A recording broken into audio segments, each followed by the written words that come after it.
Okay, so I'd like to call the meeting of the Finance and Audit Committee to order for October the 7th, 2025. You might be noticing that Chair John Donaldson's not here. We don't look that much alike. So in order to help you understand what's going to happen here, we have to elect a chair for the purpose of presiding over this meeting. I'm happy to step in as acting chair for the duration of today's meeting, should the committee be amenable to that. Are there any objections to this process or comments? Okay, seeing none, I'll ask for a motion to approve this temporary appointment.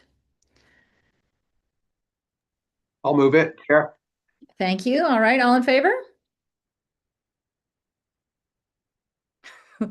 I guess I'm not here to say carried or in favor. All right, so we have that passed.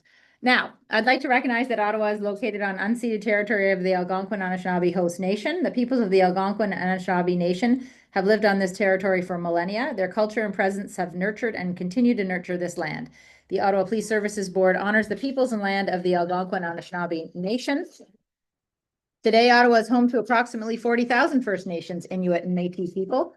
Ottawa's Indigenous community is diverse, representing many nations, languages, and customs.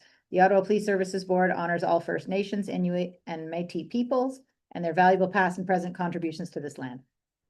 We are currently broadcasting on Zoom and live streaming on YouTube. Given this meeting is being held electronically, I want to caution that there's a possibility of technical difficulties. I will now proceed with confirmation of the agenda. So first item, confirmation of the agenda that the Ottawa Police Services Board Finance and Audit Committee confirmed the agenda of October 7th, 2025 meeting. Is the agenda confirmed? Carried. Thank you. Then the second one is the confirmation of minutes that the Ottawa Police Services Board Finance and Audit Committee confirmed minutes number 33 of September 5th, 2025 meeting. Are the minutes confirmed? Carried. All righty, declarations of interest. Anybody have any declarations of interest? Doesn't mean are you interested in this meeting or this agenda?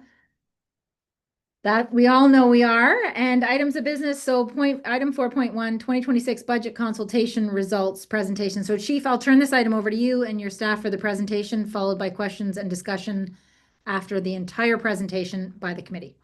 Chief? Thank you. Thank you, Chair Curry. You'll see a lot of people from the team and outside consultants as well online here. And with that, I want to thank everyone who helped pull this package together.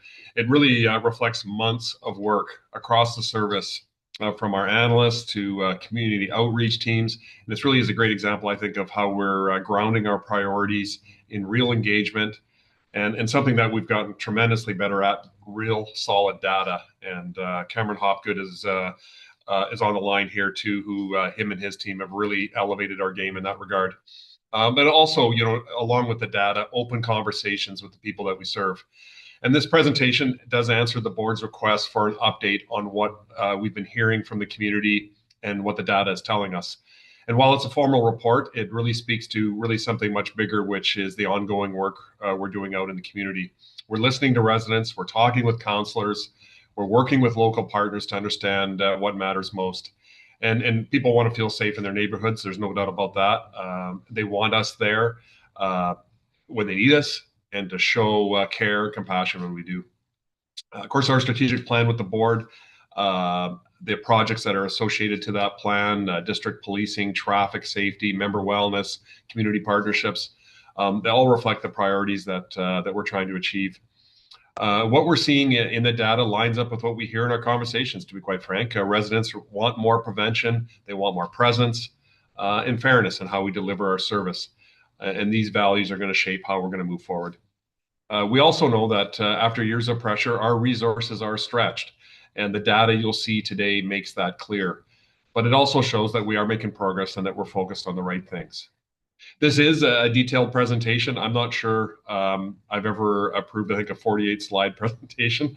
That's but there is a lot of data here. So grab some coffee, sit back here, and please listen to the folks that are gonna speak. It is full of good information. And again, I want to thank the team who worked so hard to bring this together. It really gives us a strong foundation as we prepare for budget discussions and helps make sure that our decisions reflect what we're hearing from the community and what our members are experiencing every day. So with that, Executive Director John Steinbachs, I'll turn it over to you to to get this going.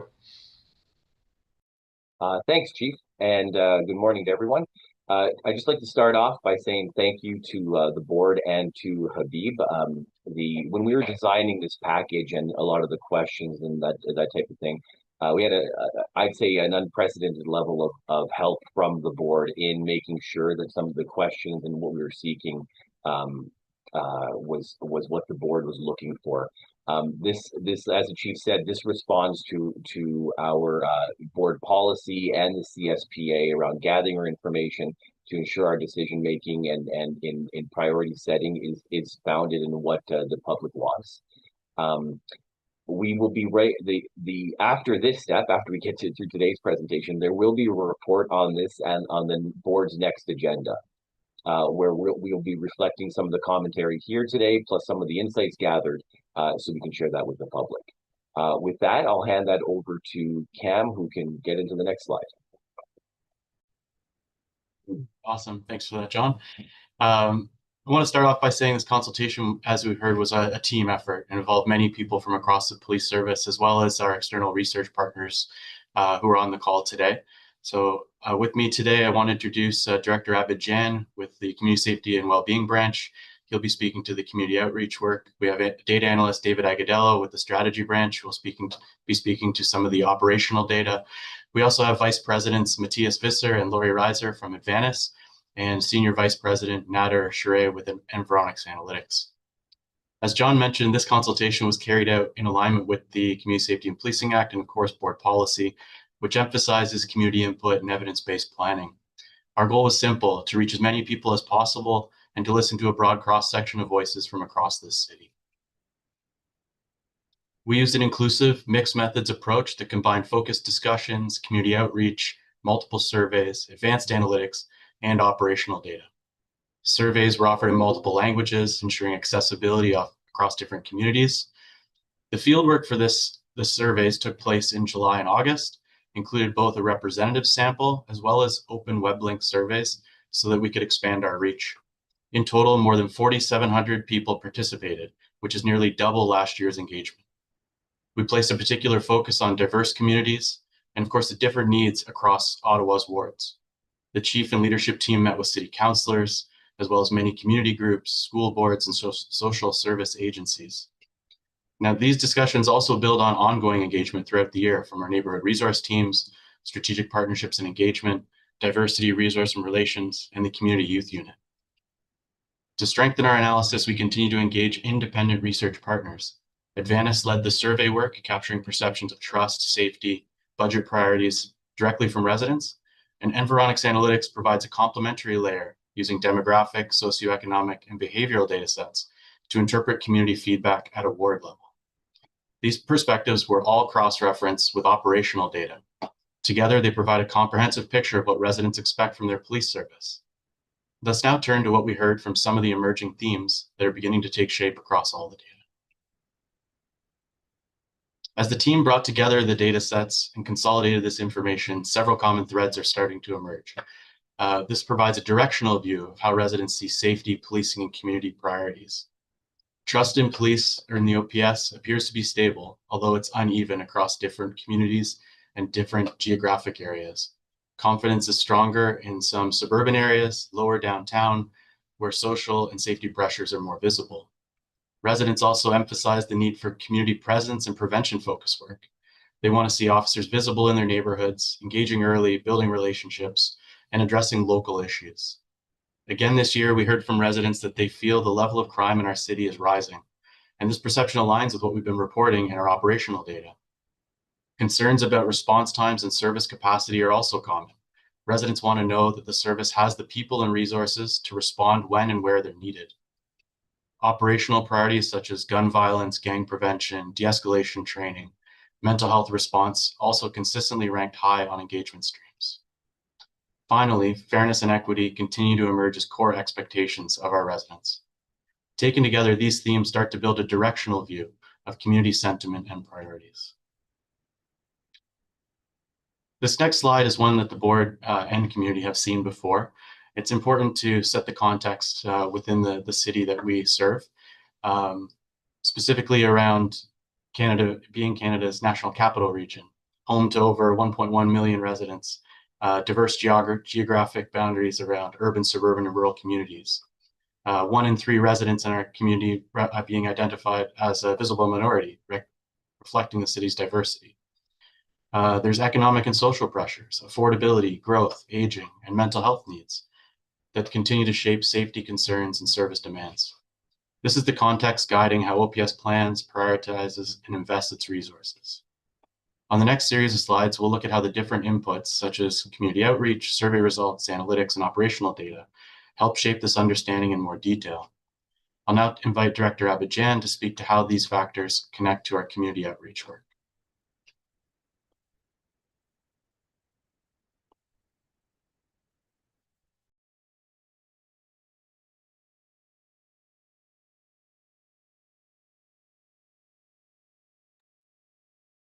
I'm looking to see if Abid has been promoted.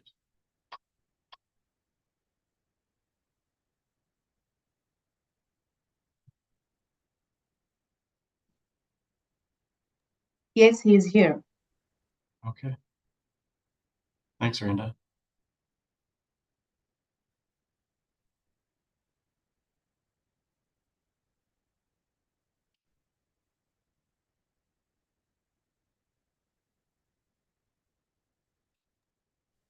Your technical problem, maybe? You can see him, but we can't hear you, Abid. I can't hear you at all. There we go. We're good. Just Thanks, give me, Abid. I'll give turn me a it over thumbs to up if you hear me, then I'll at least start speaking. Okay, can hear good. you.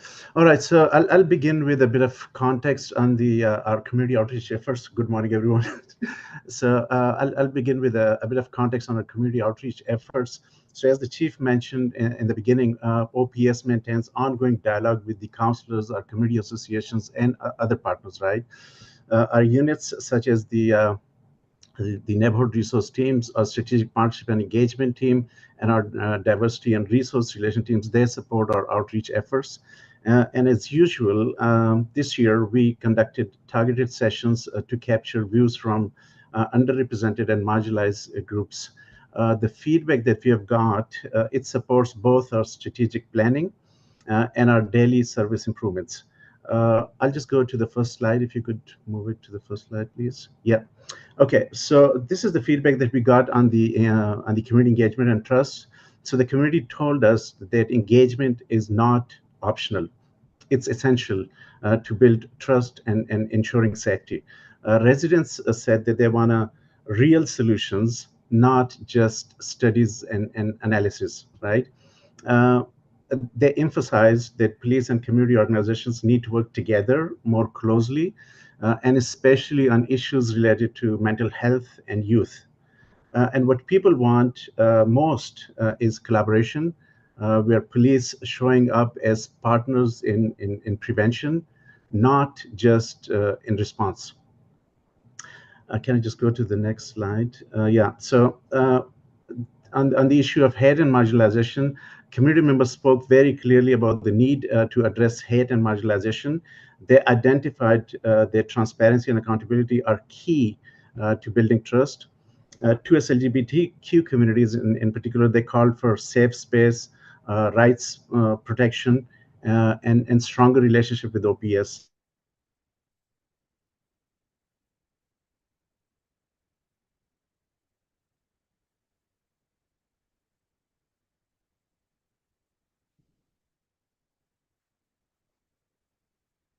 I think he's frozen.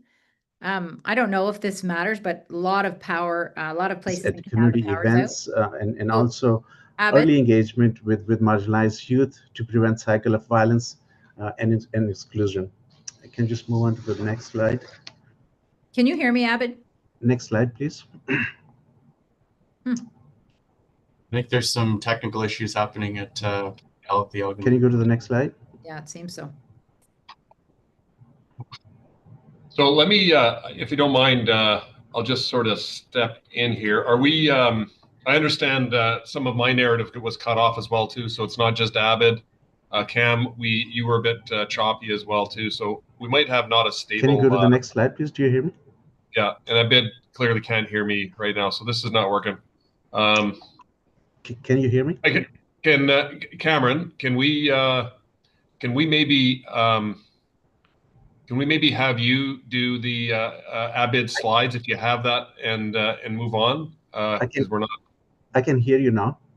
Okay. Yeah, we're just having technical issues, Abid. You're in and out, and you're not hearing some of us. So I think we're gonna just maybe stop with your presentation and see if Cameron can maybe pick it up. Do you think you can, Cameron? I don't know. I won't be able to pick up Abid's presentation, but what I could suggest is that we move forward to the Advantis results and Veronic's. And then if the connection stabilizes, we can come back to Abid if you'd like. Okay, let's do that.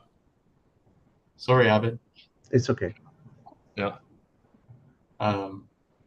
So with that, we have Matthias Visser on the line from Advantis, who helped us with both the police benchmark survey, as well as supporting the board with the OPSB budget survey.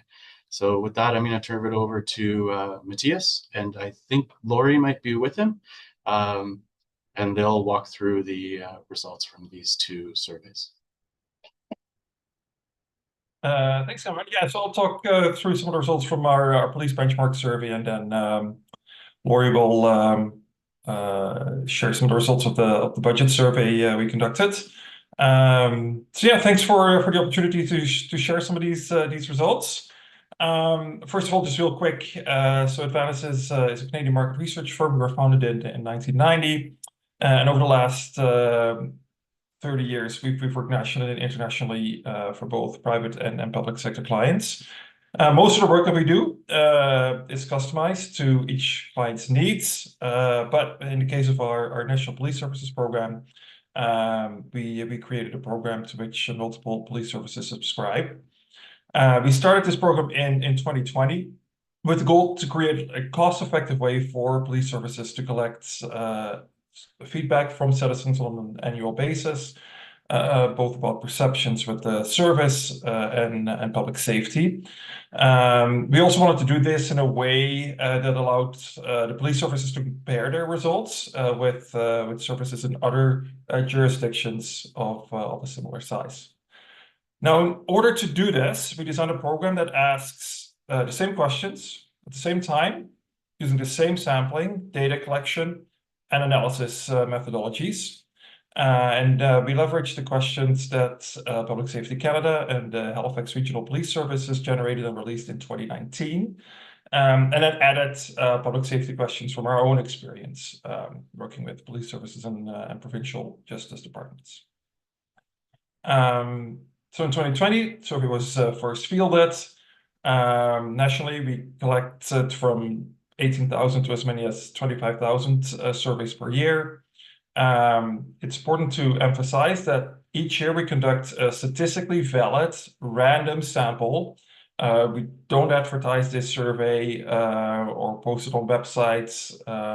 We instead call people mostly on cell phone numbers across Canada at random and invite people to do the survey. And then if they agree, we send them a text link to the survey. And then the vast majority of respondents completed on their mobile phones. Now, because the survey is random, we can conduct statistical tests to ensure any differences in percentages between groups or over time are statistically valid and not just visually different. National results are freely available to police services and the public, but police services like OPS have the option to subscribe, get their full results, comparisons to other services, and then to add their own custom questions.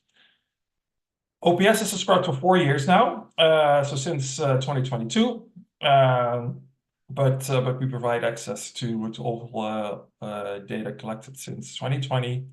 For this year, so for 2025, we collected just over 3,300 completed surveys for OPS, which translates to a margin of error of plus or minus 1.7%, 19 times out of 20. And so what follows are selected measures looking at the trend over those years, and then I'll also point out some comparisons to other police services along the way. And as shown on this slide, what we'll cover specifically is citizens' perceptions of OPS, perceptions of public safety, and then some key demographic and geographic differences in perceptions. And so with that, yeah, key question in the survey is, taking everything into account, how good a job do you think the police in your community are doing? As shown here, after an increase last year, the percentage of citizens who feel OPS is doing an excellent or good job returned to the level we saw in 2023.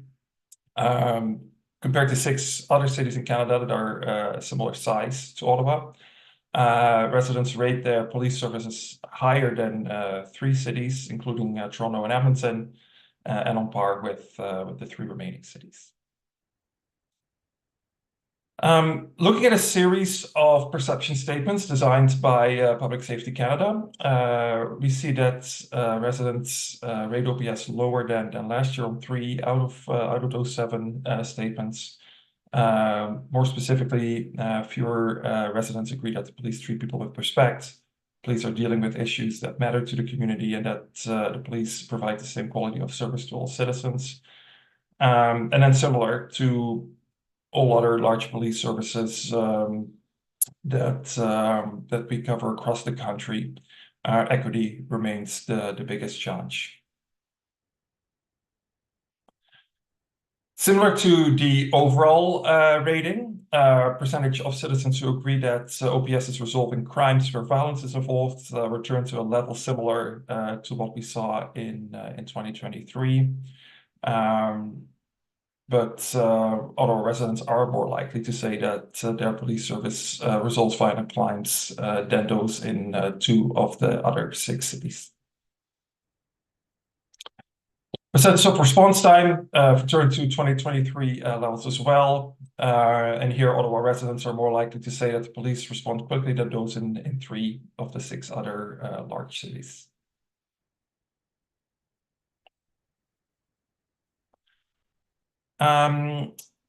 Looking at trust, we see that 82% of residents in OPS's jurisdiction have a moderate or high level of trust in OPS, and 48% have a high or very high level of trust, which is on par with last year. And that's a custom question for OPS, by the way, so there's no comparisons to other cities for that one. When it comes to being sensitive to the needs of different cultures, 44% of residents agree or strongly agree with that statement. That's down from 50% last year, but still up over 2022 and 2023. Now, top of mind, 2/3 of citizens mention specific crimes they want OPS to focus on. Interestingly, 3 years ago, only 40% of citizens did so. So it's a number that has increased sort of steadily over the years. And then one specific area that saw a notable increase was traffic and speeding enforcement, which increased to 15% from 6% last year. But then similar to last year, fewer citizens highlight priorities related to training or education than in 2022 and 2023. Equity, diversity, and inclusion hiring and training in particular has been trending downward over the last 4 years, and was mentioned by just 5% this year compared to 19% back in 2022.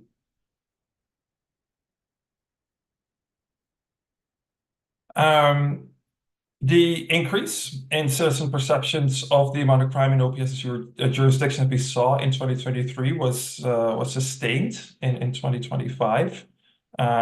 Just over 60% of Ottawa residents think that crime has increased in the past 5 years, which is on par with results in 3 of the 6 other large cities and lower than 2 others. Now, despite the increase in those who feel that crime has increased, the percentage of citizens who feel safe walking alone in their community after dark has remained consistent with last year. And it's also important to note that a higher percentage of citizens of Ottawa feel safe than those in 5 of the 6 other large jurisdictions, and on par with the 6th. Okay, so let's look at some subsegments of the overall population, and here we see some key findings emerge. Starting here on the left side, non-heterosexuals are less positive about OPS's performance, but more respondents say they would help police if asked, and feel police are addressing community concerns than 2 years ago. And we also see that lower income citizens have more positive views of OPS.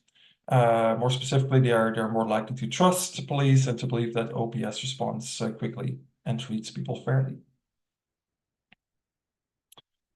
Then those with a disability hold less positive views about OPS compared to last year. Citizens with a disability are less likely to agree or strongly agree that police provide the same quality of service to all citizens.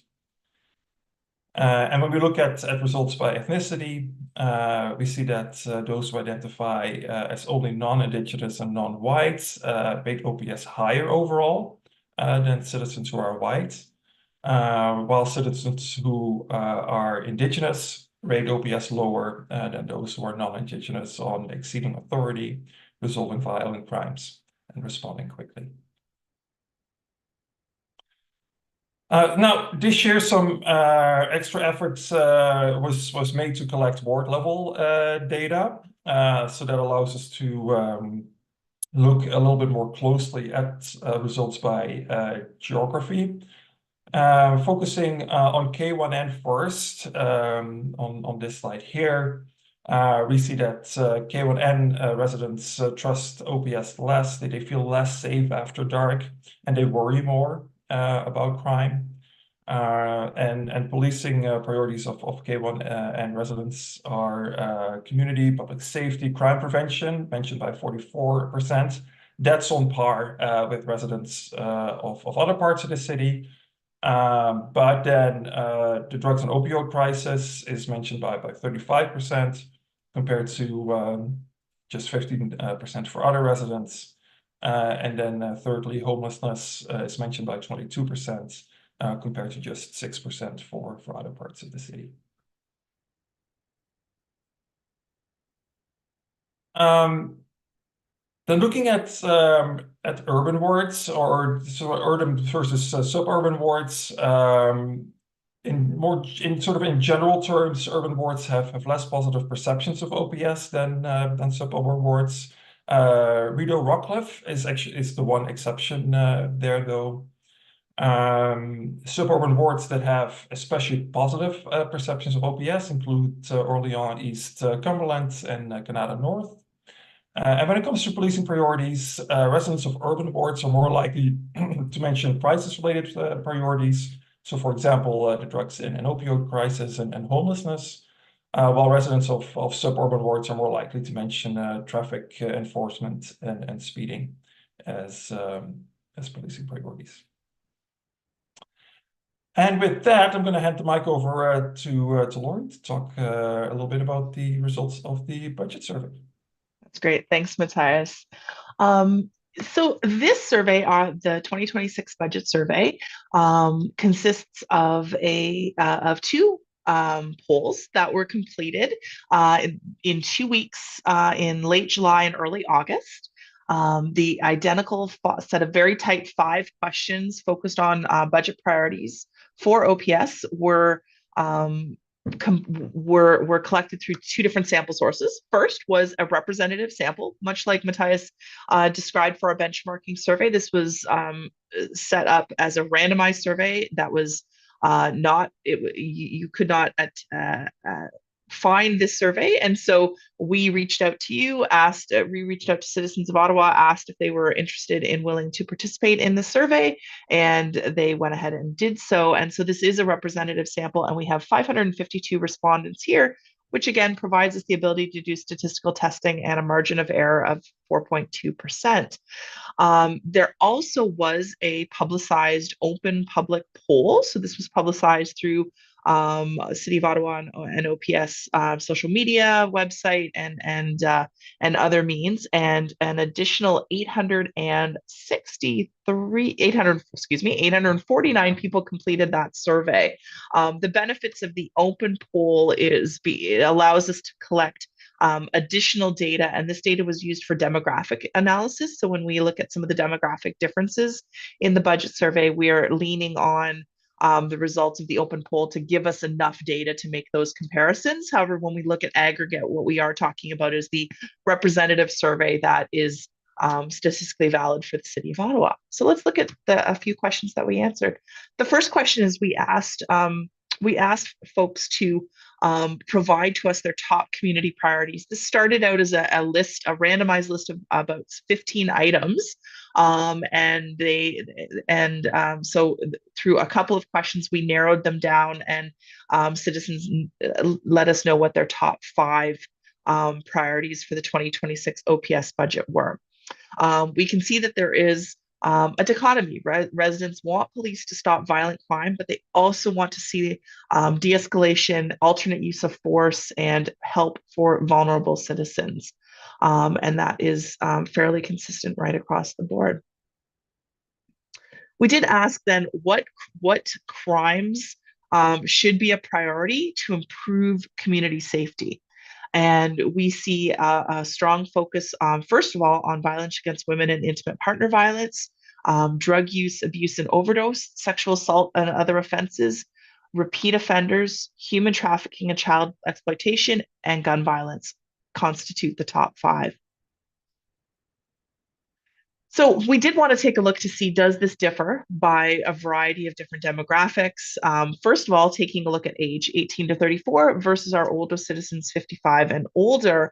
And you can see for 18 to 34-year-olds, the focus is on de-escalation and alternate use of force, a solid mental health response and support, as well as improved emergency response times. Contrast that with our older citizens who are focused on gun violence and gang prevention, strong visibility of the police in their community, and they want to see community and neighborhood policing, which ties back to what Ahmed said about wanting to see police in the community. So what does that translate to in terms of the top crimes that OPS should prioritize? Citizens to improve community safety. Citizens talked about violence against women for 18 to 34-year-olds, sexual assaults and offenses, and human trafficking and child exploitation. Older citizens, in contrast, focus on traffic safety, gangs, and vehicle thefts. So a little more focused on crimes that are perhaps directly impacting them or visible to them. Let's jump into ethnicity. Racialized respondents in the survey focus again on gun violence, police presence and visibility, as well as training and de-escalation alternatives. And that translates in terms of crimes into vehicle thefts, violence against women and intimate partners, as well as repeat offenders. Those who are not racialized focus on community policing and visibility, as well as gun violence and gang prevention. Their number one crime that they want prioritized is traffic safety and vehicle thefts, as well as violence against women and intimate partners. Our 2S LGBTQIA community talk again about de-escalation and use of force. They want to see accountability and transparency, as well as strong mental health response and support. This translates in terms of crimes into violence against women and intimate partners, focus on hate or bias motivated incidents, as well as sexual assaults and offenses are top of mind for this community. We can just jump right to the next one.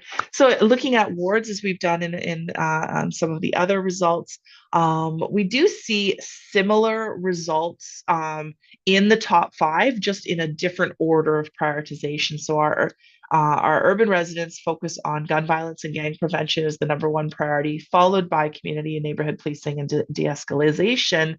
Suburban residents bring traffic and road safety into the top 5, as well as police presence and visibility, which is the number 1 to them, as well as number 1 to our rural residents, who also put traffic and road safety in their top 3. What that means in terms of crimes, we do see traffic safety falls into the top 3 for all urban, suburban, and rural wards. Vehicle theft is a concern, particularly for suburban and urban ridings. One note is that violence against women and intimate partners is mentioned in the top 3 only among our urban residents. So what did Advantis tell us? Matthias, actually, you probably want to take this, right? Sure. Yeah, I can grab this one. So just putting the results then of those 2 surveys together, what we saw is that views of OPS are lower than last year, but have basically returned to levels that we saw in 2023. The increase in the perception that crime has gone up is increasing still as well, but at the same time, feelings of safety after dark have not changed since last year. And in terms of priorities and focus, residents want police to address violent crime and work more closely with various communities that they serve. And there's definitely some differences in terms of the perceptions of police, what priorities should be across different parts of the city, as well as subsegments of the population. Awesome. Thanks very much, Matthias and Laurie, for providing us with an overview of those results.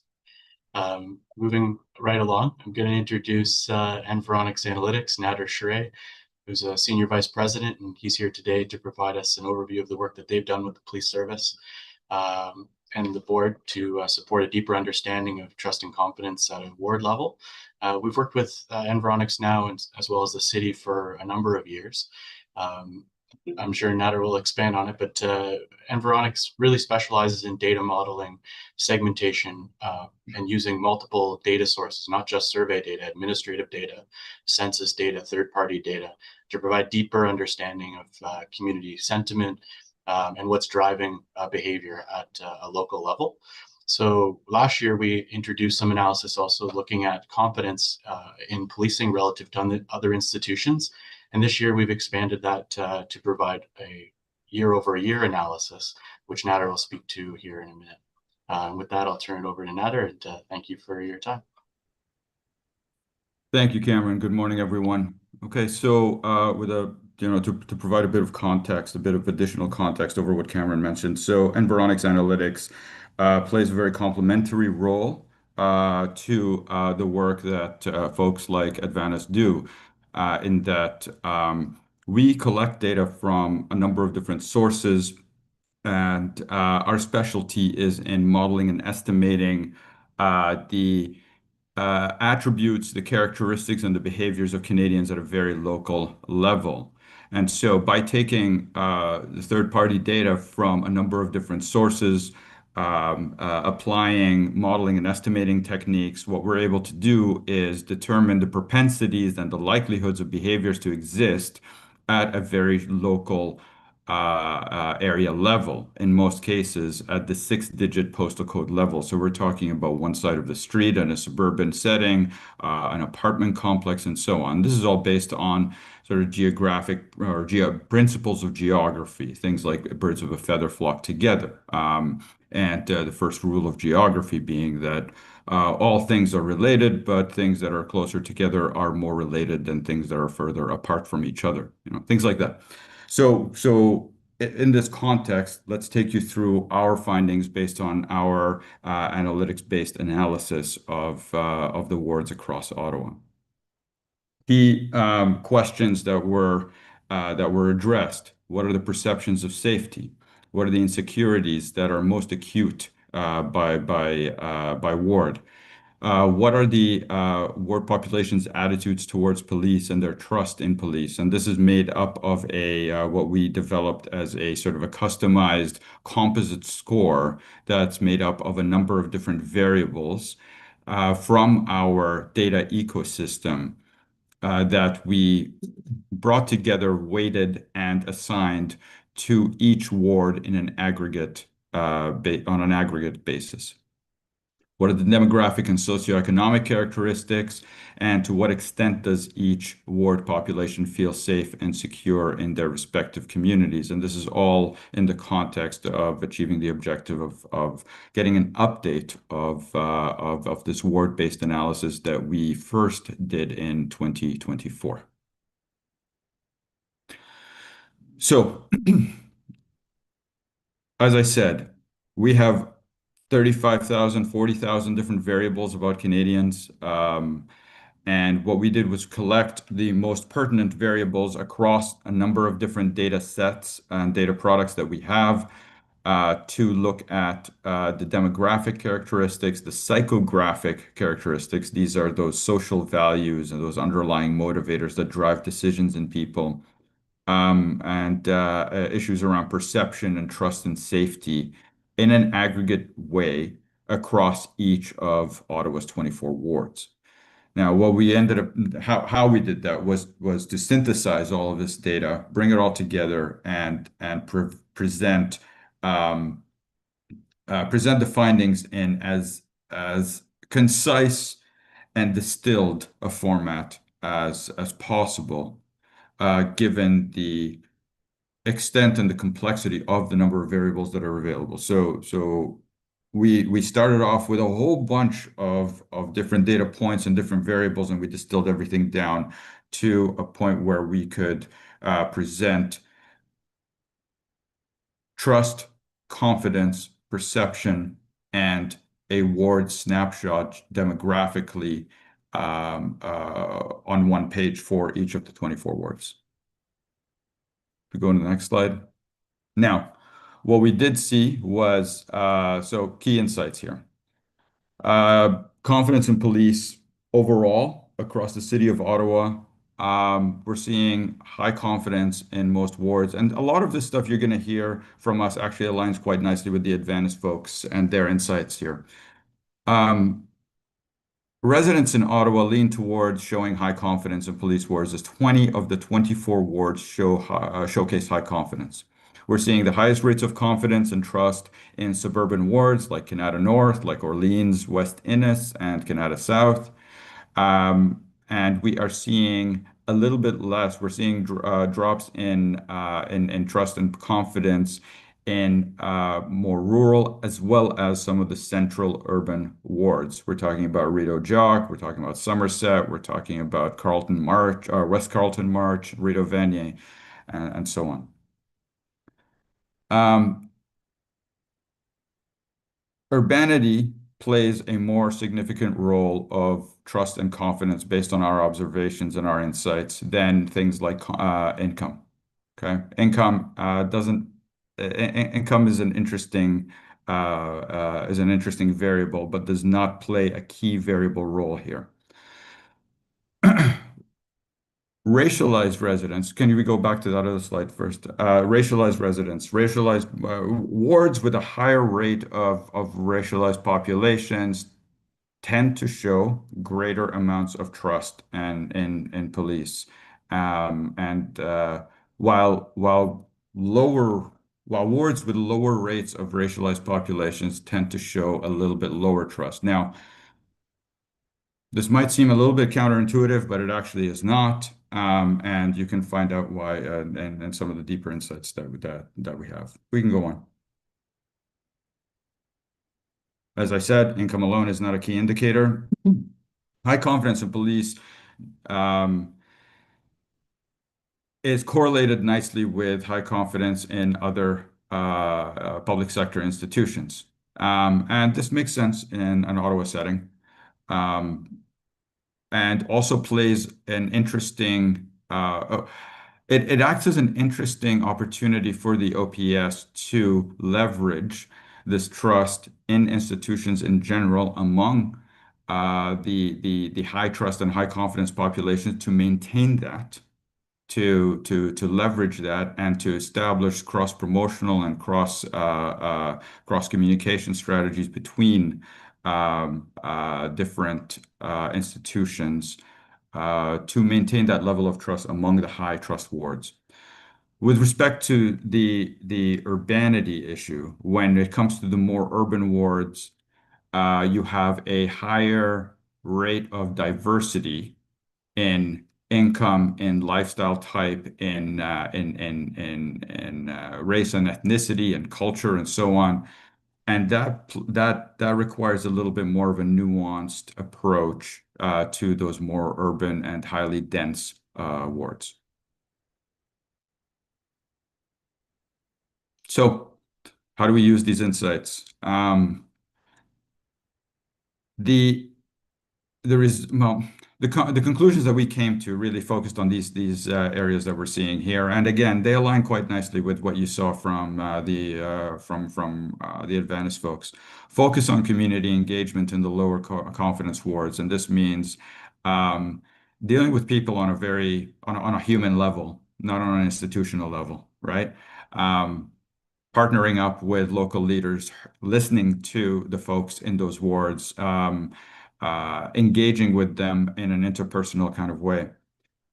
Enhancing EDI training. So you've got an opportunity to leverage the diversity of the OPS staff and resources to learn more about the particularities of different cultures, the nuances that might affect and impact trust and so on.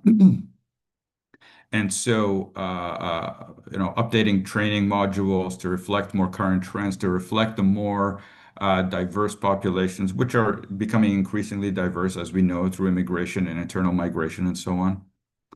And leveraging high trust wards as models. So this was an interesting insight that we drew out of the analysis. There are, as I said, over the past couple of years, we have seen some high rates of consistent trust among certain wards.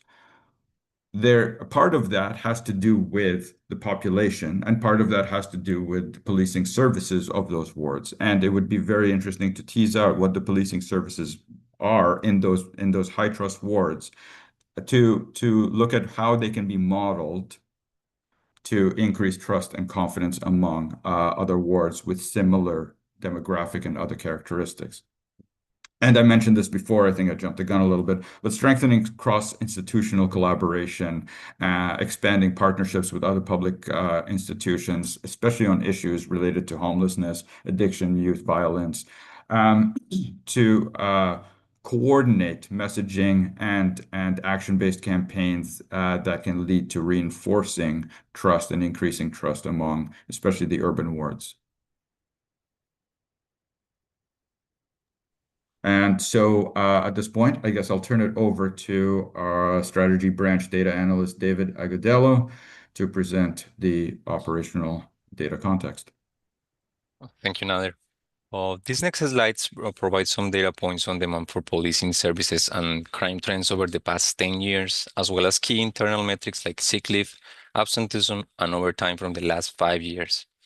Many of these metrics are presented to the board in the operational performance reports and the annual report.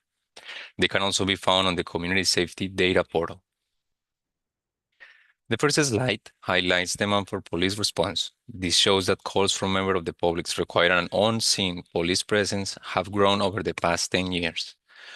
Calls are also becoming more complex, which has affected the amount of time required to handle each one.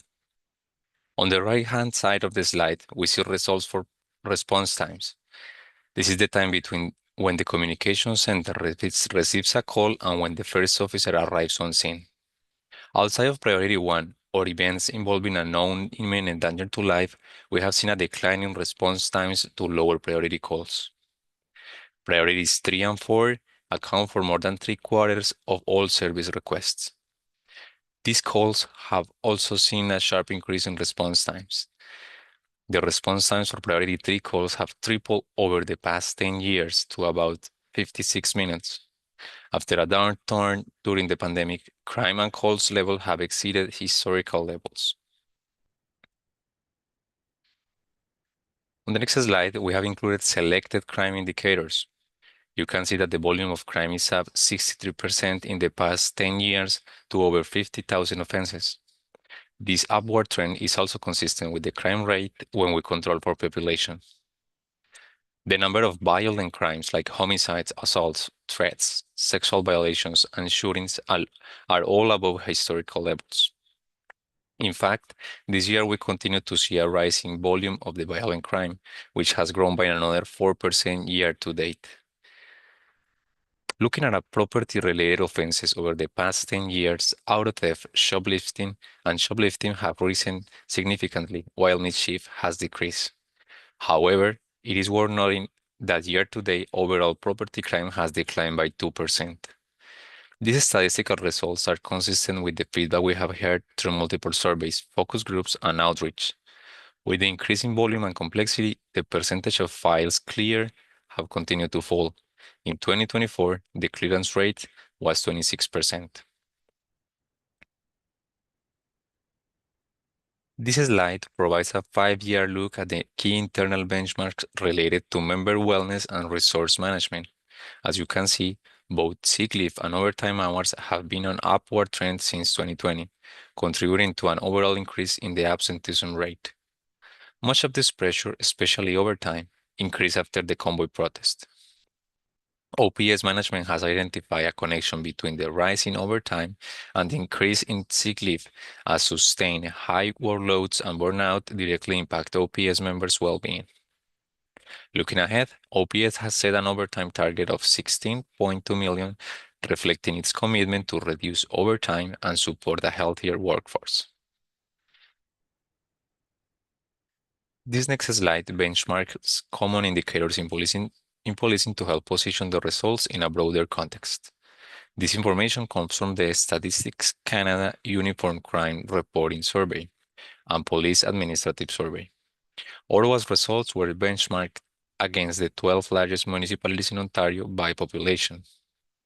The Crime Severity Index is a standardized measure that takes into consideration both the volume and the seriousness of crimes. In 2024, Ottawa ranked 4th lowest out of the 12 largest municipalities in the province. This is a positive indicator that we have a lower overall index compared to other major cities. It is also an improvement of 2 places from last year's ranking. The Violent Crime Severity Index focuses on serious violent crimes such as assaults and homicides. Ottawa ranks 3rd lowest, unchanged from 2023. This indicates that violent crime levels remains comparatively low, which is an encouraging trend. The weighted clearance rate measures the percentage of crime solved by police. A lower ranking means fewer cases are cleared. Unfortunately, Ottawa now ranks 2nd lowest, showing a decline in the rate at which crimes are being solved relative to other cities.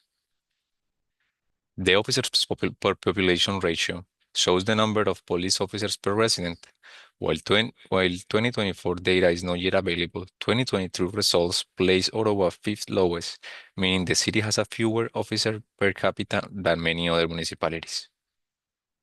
This metric can be viewed from different perspectives, as it shows both the efficiency on resource use and the ongoing debate about the relationship between police staffing levels and public safety outcomes. As I mentioned earlier, much of this information can be found on the Community Safety Data Portal. This includes the raw data and dynamic maps and dashboards. I'll now pass it to Cam to outline the next steps. Awesome, thanks, David.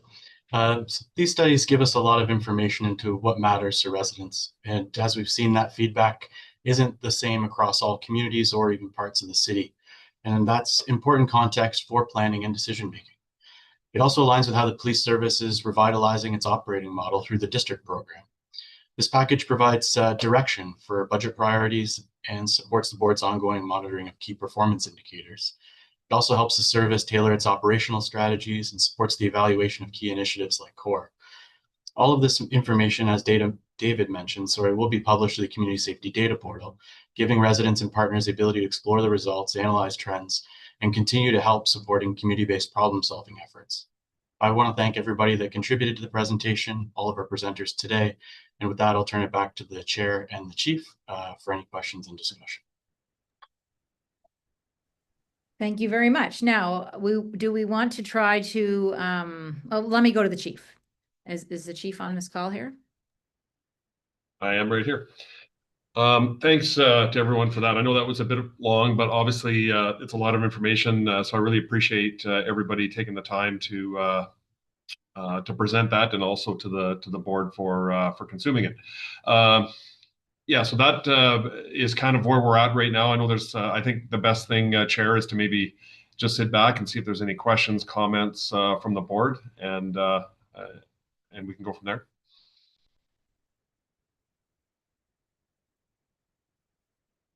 Member DeRoche. Thanks, Chair. Thank you to the chief, his team, as well as the consultants involved in this very thorough and comprehensive survey. I find it very helpful, particularly given the discussions that we're going to be having both at the board and at City Council on the 2026 budget. It's tough medicine for sure, but I think it's important that we are transparent and that we show that we're very much interested in the feedback from residents and from businesses on police. And I know we've been doing, I think, a very outstanding job to really strengthen the engagement and the consultation and the community relations with various stakeholders across the city. So that's a big piece of that. It's not the focus today, but I know we are responding and have been for several years. And the construction and design of a new South District policing model, I think, will also go a long way to improving some of the perceptions and some of the relationships that we have with residents and businesses in the South End. My observation, both on the presentation and from what I observe and what's happening in the city of Ottawa, is that we're obviously in fraught times, not just in the city of Ottawa, but in municipalities throughout Canada. I think residents and businesses want to have healthy communities. I think we're all united on that.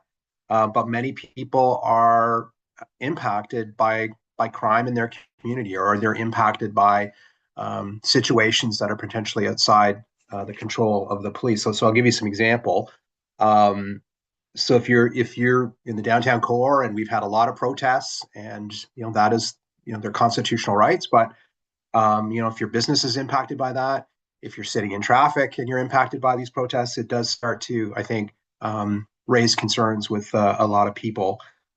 If your community has been victim of a hate crime, and we've had some, really terrible examples of that happen, you have concerns, right? If you have a vehicle stolen, either personally or of a neighbor, you're affected by that.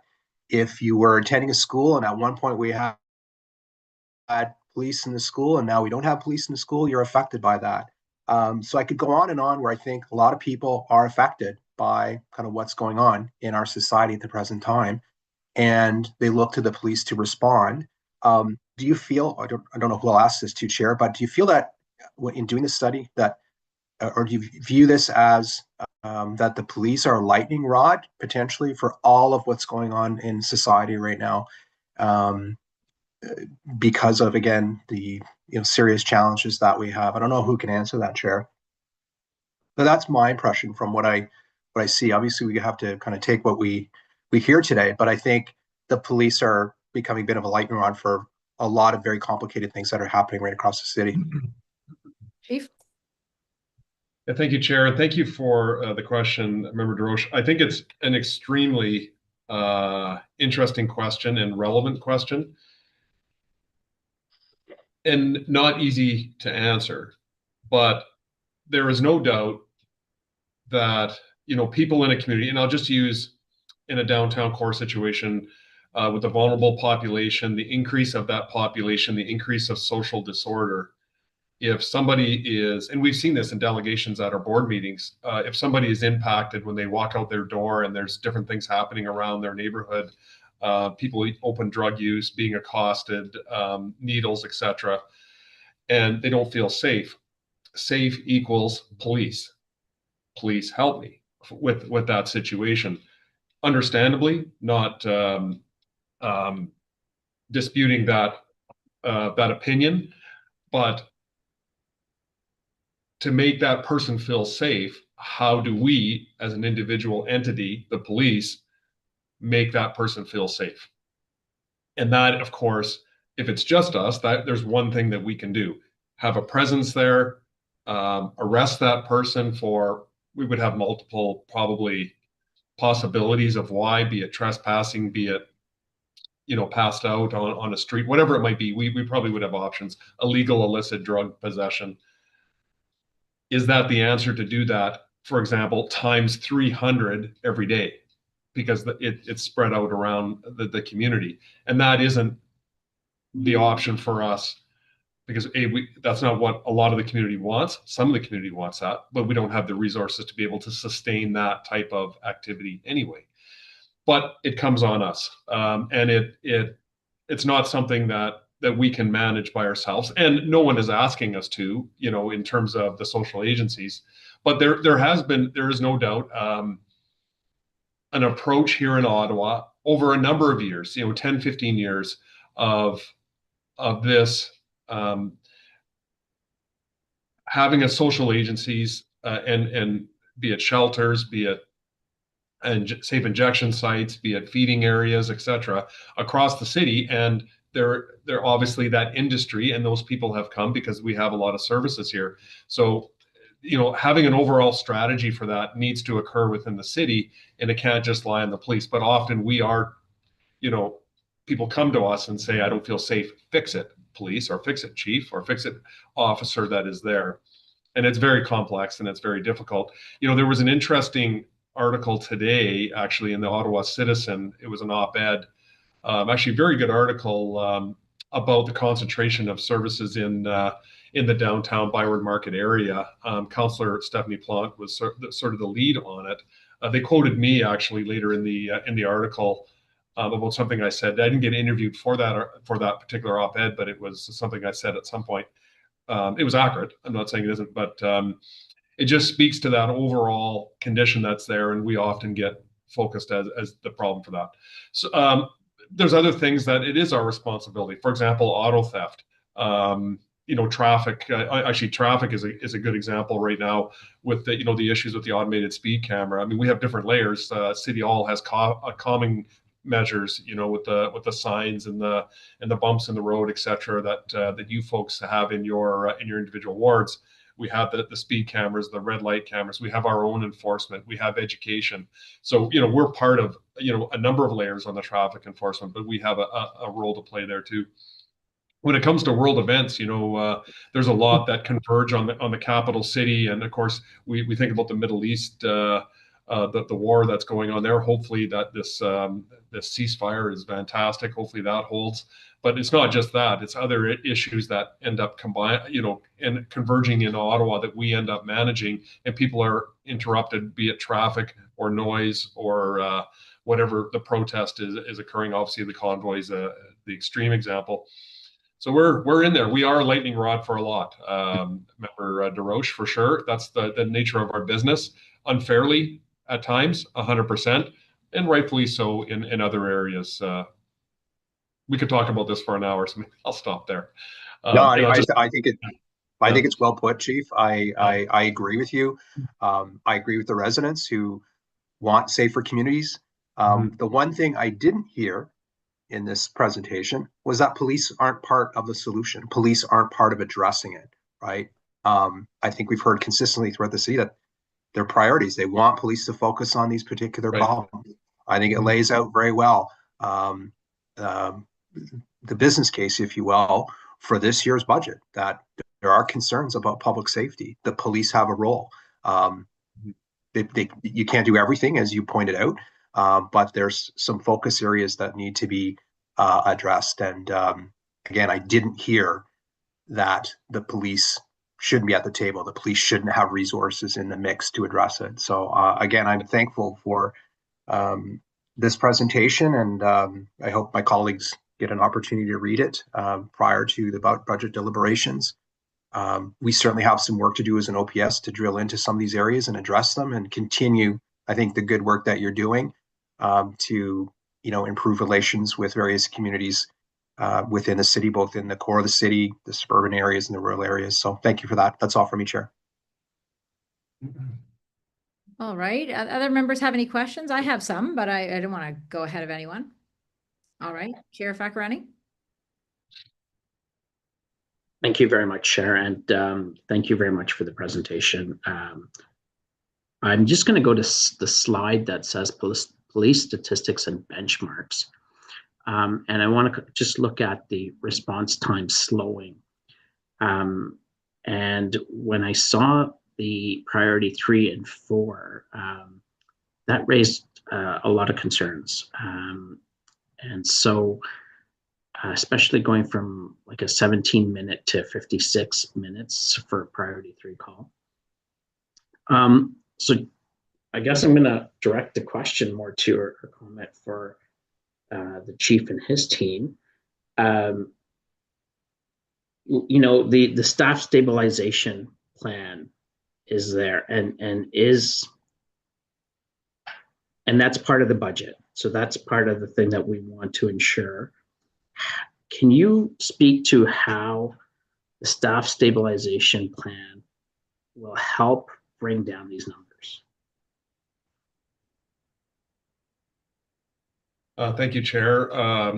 That number that you referenced on the response to P3 calls is concerning. Of course, that's spread over 10 years, and that gradual deterioration of what isn't the priority 1 and 2s, which we have a high standard for to respond to. And then as you get to that level, which, is a different category, all of a sudden it drops. And it is concerning. And I've spoken to, before I answer your question, I won't get to it. I've spoken to, the service level in some areas that we have. I've spoken about fraud. I've spoken about SAC, but, where I'm not happy with some of the response. And again, it speaks to a bandwidth issue, not to a membership issue of them taking too many coffee breaks, if you will, and not getting to it. This is about trying to get to a more timely manner to some of these calls.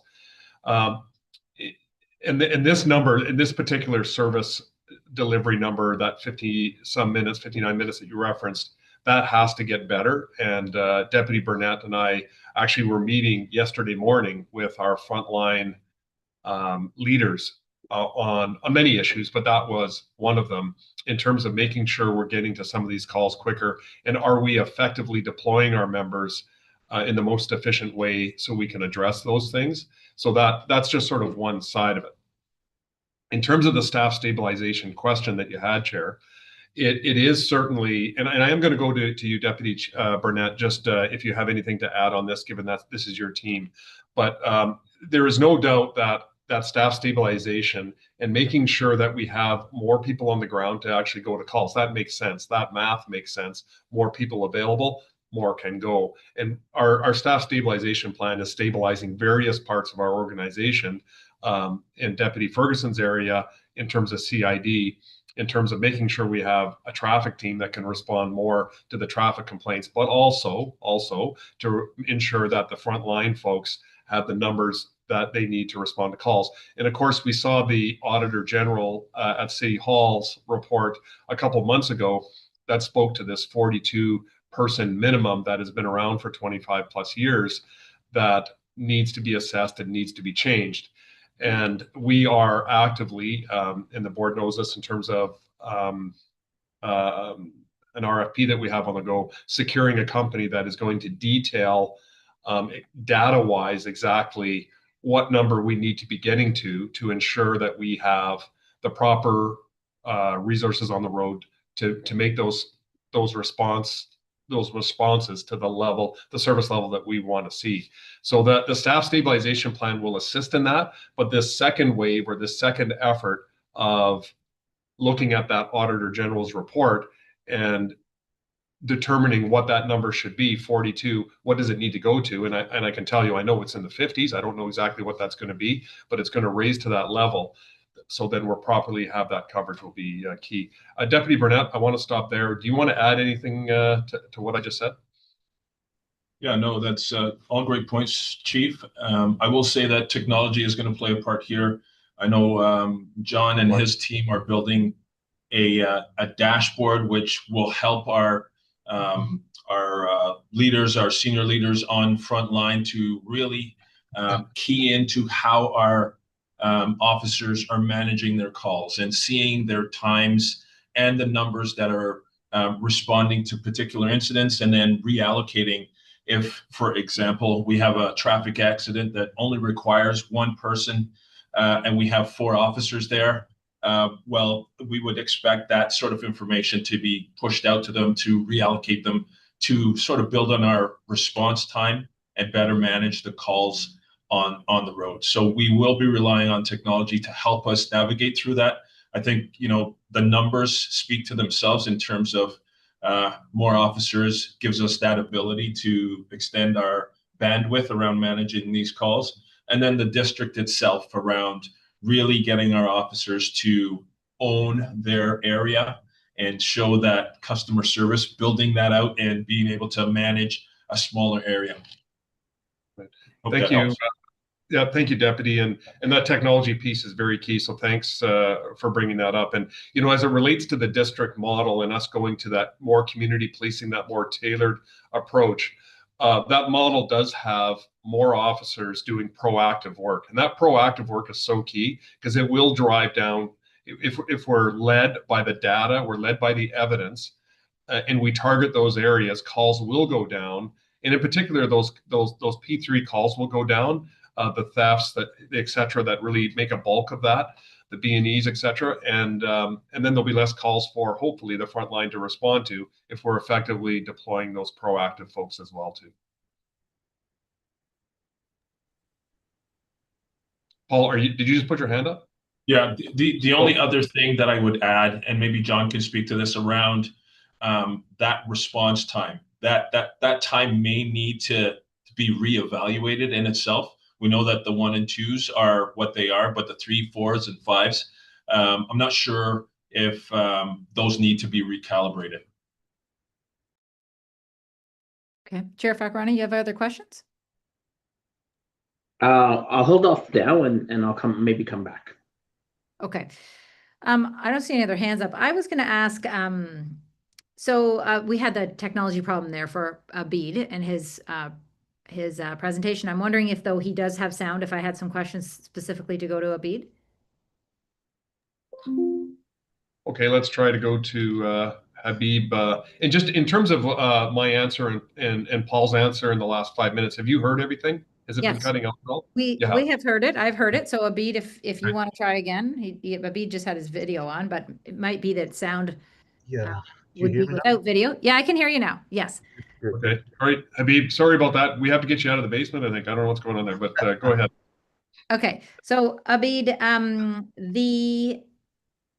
so I read the report, you know, and you know what, I think he's frozen again already. Oh my gosh, he is too. Okay. All right, unfortunately, we're just going to have to, if he's presenting, we're going to get him to another part of the building, I sense. It might be that if he changed his video.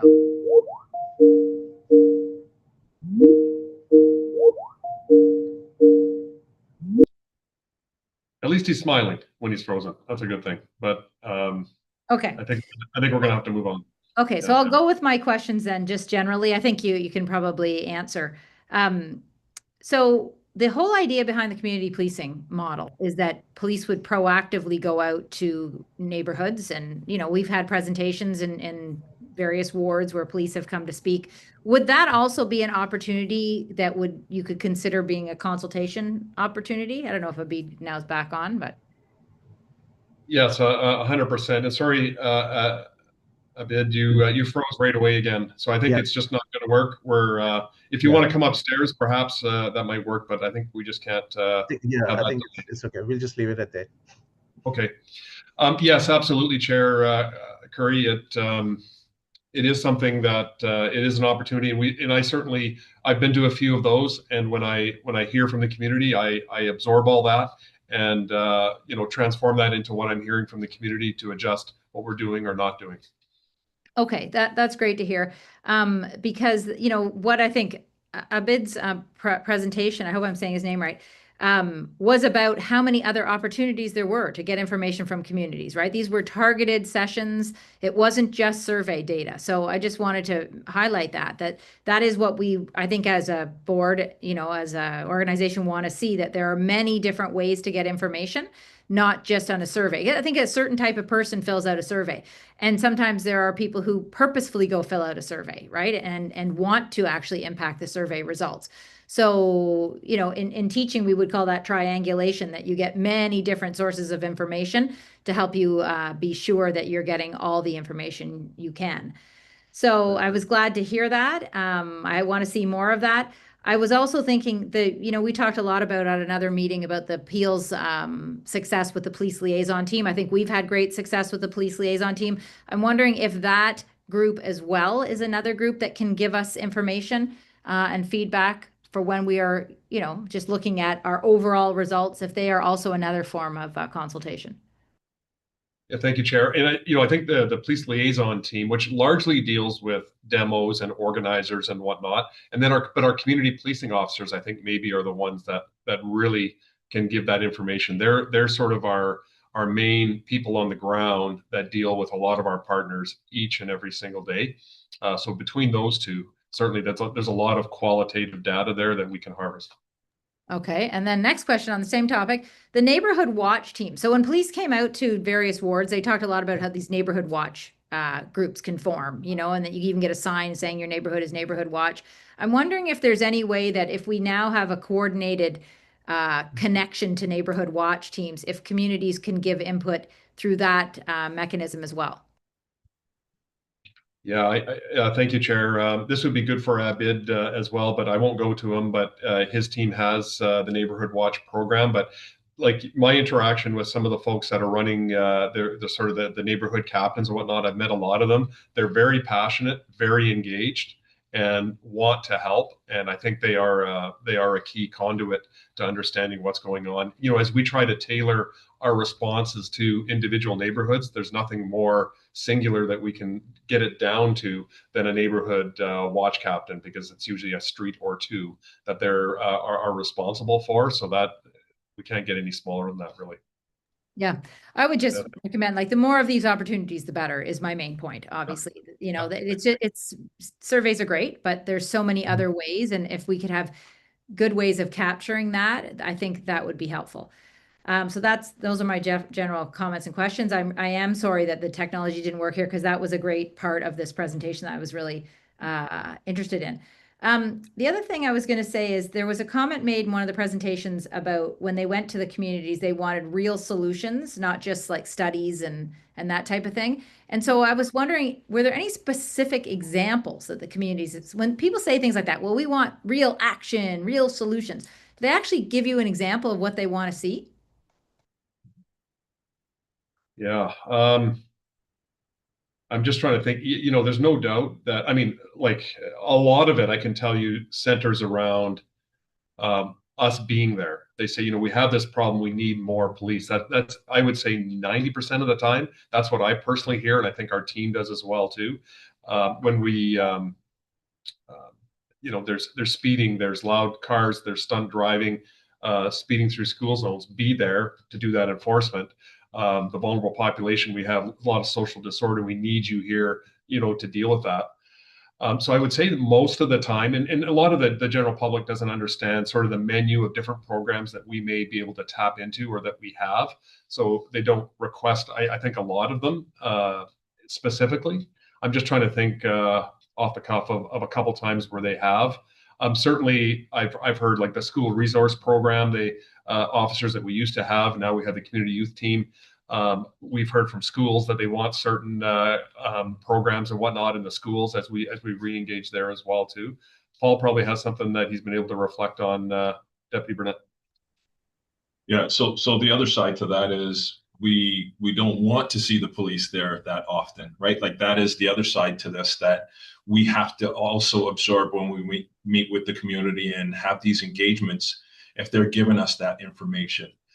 So it's not always we want to see more police officers. In some neighborhoods, they want to see less of us. And through that engagement, that's where we actually learn that, take that away, and sort of synthesize it and then bring it back. I would say that's exact. I've heard both, exactly what the chief said and exactly what you said, DC Burnett.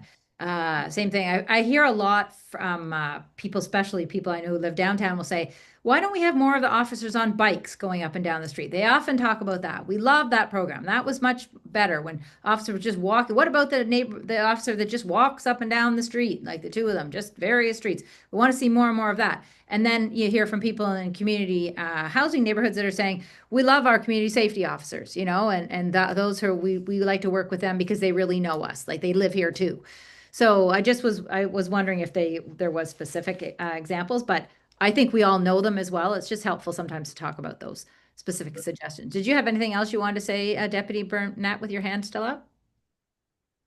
No, I think you hit the mark, and I think that's the approach we're looking to move to, is more of that, get involved with your community, be visible, interact, be outside of your car, and just connect with people in your neighborhoods and in your area.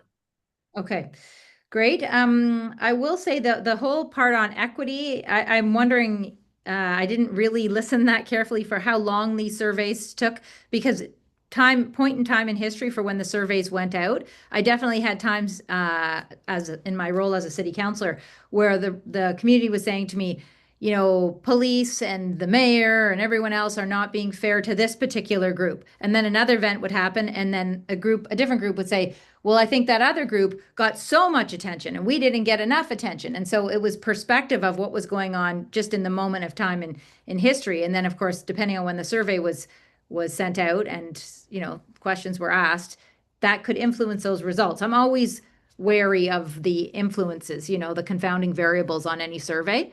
But I wonder if that was taken into consideration when the survey went out, like the time in history and what was going on. John, can I maybe go to you and or your team just to talk about that? Yeah, maybe I think you're referring to the Advantis poll. If you guys can maybe just speak about how you deal with temporal issues like that. Surveys fielded over a 2-month period, so that helps in dealing with events that are happen on a specific point in time. So we're stretching it out over those 2 months.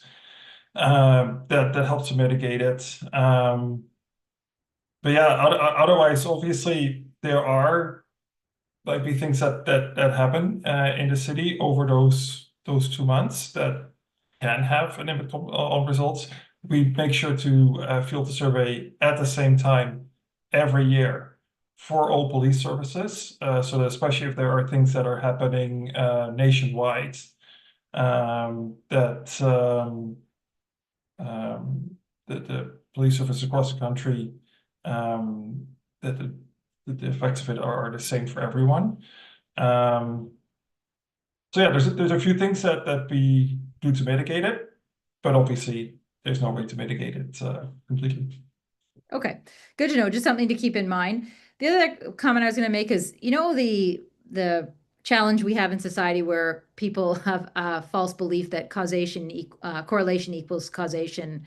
You know, that just because something is correlated doesn't really mean that there's a real cause and effect there.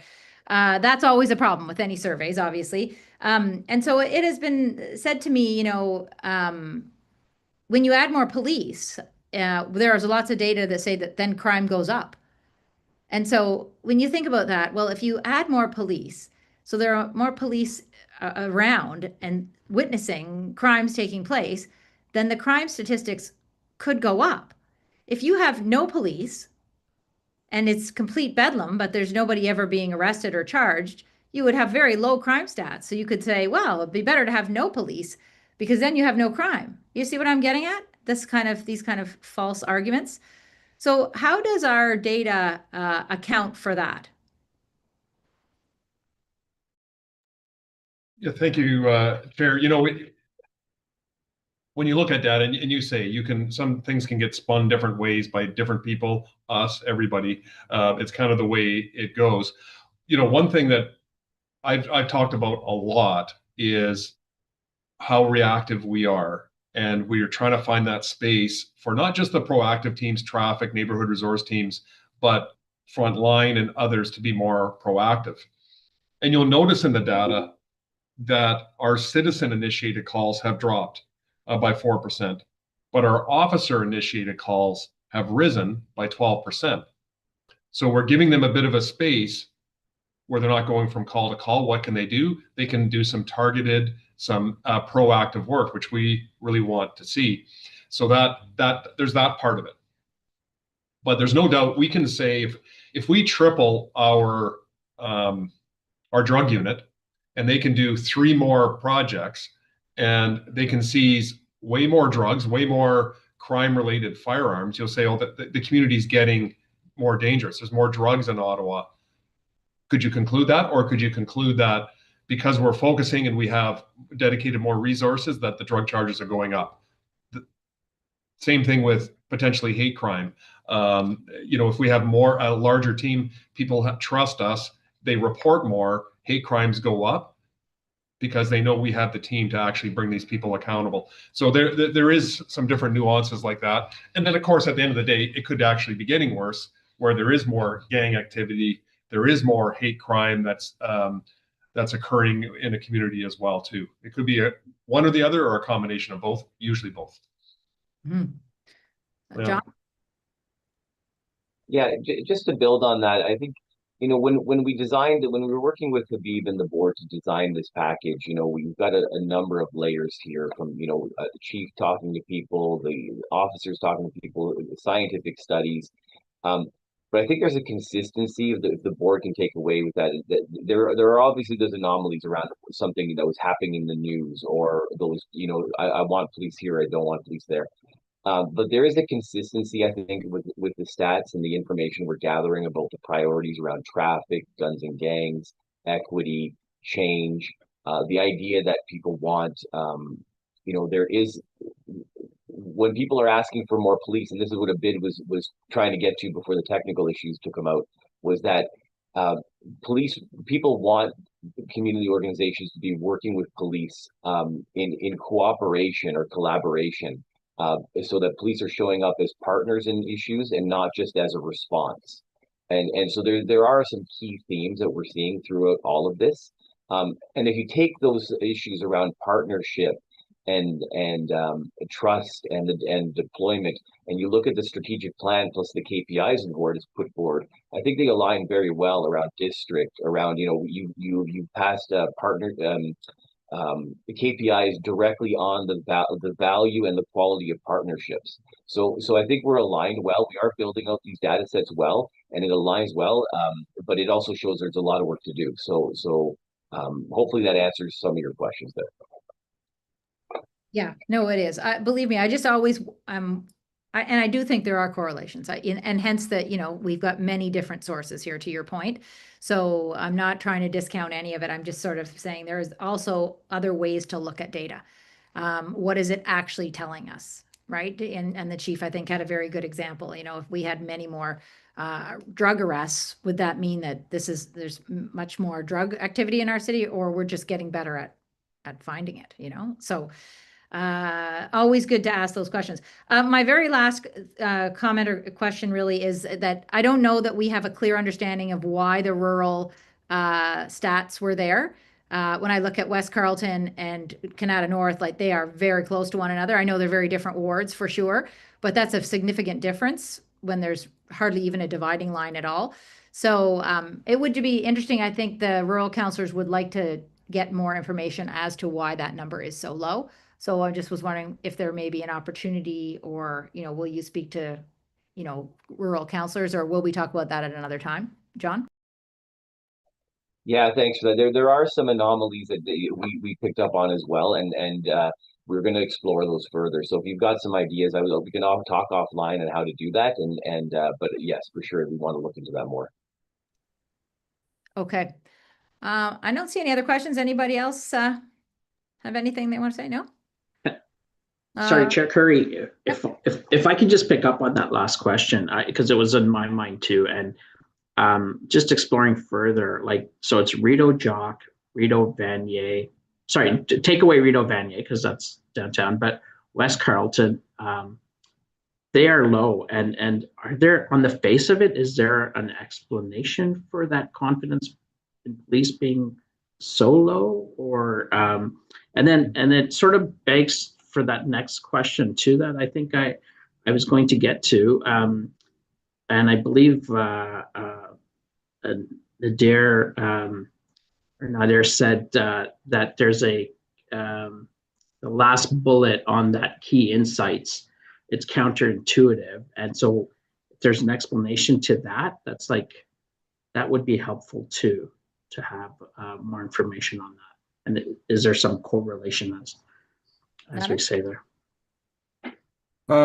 Sure. I mean, I can try and answer it in a short way, but the sum of it, I think, really comes down, if we were to dive into the psychographics of the different wards, the sum of it really comes down to a sense of independence and a sense of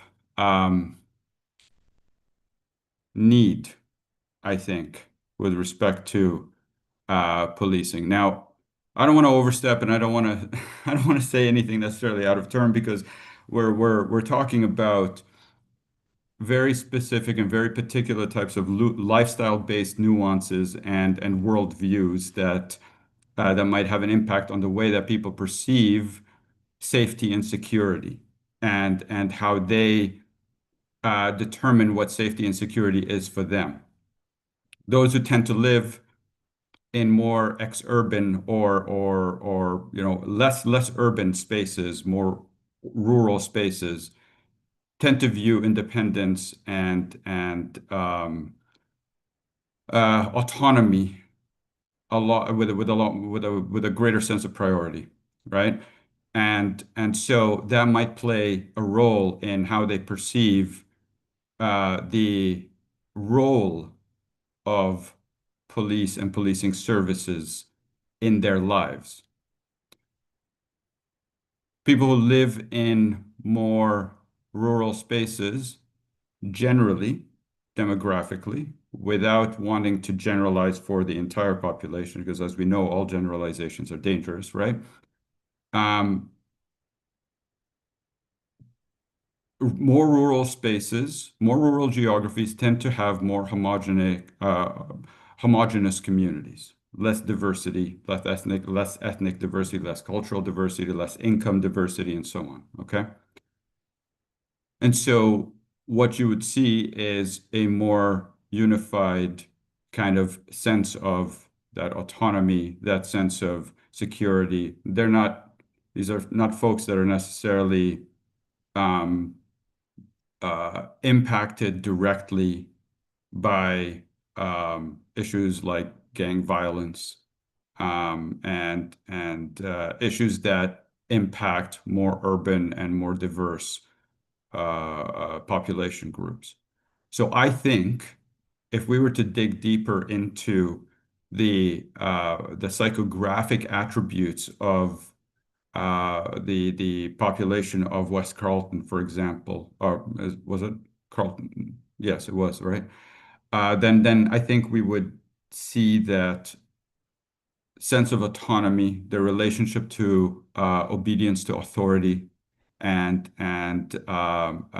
sense of self-sufficiency and so on tend to rank a lot higher, which is not to say that they don't necessarily think police and policing services are important. It's that they don't see the direct impact on their daily lives the way that more urban populations see the direct impact of policing on their daily lives, are much more robust and are much more real. Does that make sense? Mm-hmm. Chief, would you like to speak, or shall I go to Member DeRoche? Please, yeah, Chair. I'll just say a few words on this topic. It did surprise me too, those anomalies, and we are going to look into it a little bit more. Just drill down on the numbers that went there and what they're saying. I can tell you when I go into those areas, and I've been a lot actually, particularly in the Carleton one. The people are very good. They're very responsive and very supportive of policing. It's not an area that I have any concerns about based on my interaction with them. So these numbers don't align with what I see. I get most of the data that I'm seeing throughout what has been presented here is exactly like, in terms of the feeling unsafe here, but not here. And basically it aligns with everything that I've seen verbally in the meetings and what the teams have. This is an anomaly based on what I've consumed. So we'll look into it and try to figure out what the reasons for that are. Thank you. Thank you, Member DeRoche. Yeah, just picking up on the point that there may be some counselors that would like to hear this, not the presentation, but maybe just ask some questions about it. What would they need to do? Just reach out to John or to you, Chief? Yes, I think Member DeRoche, they can reach out. They have their district inspector as well too that they have that line with. But certainly, if they want more information on this, we'd be happy to come out and meet with them individually as well too. Okay. Thank you. I think that would be helpful for some, given the level of detail and the ward focus. If I was a counselor, I'd definitely want to look into it with you. Thank you. Great, good idea. And I would reiterate too that generalizations are generally not good. I would also say though that I've had groups say to me, our numbers are lower in some of your statistics because many of our community members would be too afraid to call the police or speak to the police. Their experience from where the country they've come from has been that you don't trust police, right? So that I know maybe that's another generalization, but it's worth understanding that the statistics don't tell us everything and that they do need to dig deeper. Certainly my rural counselor colleagues and friends who live in the rural have only really indicated to me that they don't feel police are out there enough. And that's what I hear. Like and there's so many roads and kilometers, like hundreds of kilometers. Some of our rural counselors, their wards it takes them to get from one end of their ward to the other. And so it's not even that you will notice police there very much because there's so much geography. So, it's hard to know is my main point, exactly why stats are what they are. And so the more information you gather, to my earlier point, the better, I think. Councillor DeRoche, did you have anything else you wanted to say? Your hand is still up, or it's just a legacy hand? Okay. All right. So I don't see any further questions then. What we have here is that it is recommended that the Ottawa Police Service Board's Finance and Audit Committee receive this presentation for information and discussion. Is the item received? Yes. Received. Okay. So this concludes our items of business. Do any committee members have any other business items to raise? No, seeing none. Okay, our next committee meeting will be on Friday, November 21st, 2025 at 10 a.m. Can I please have a motion to adjourn? I'll move it. All right, all in favor?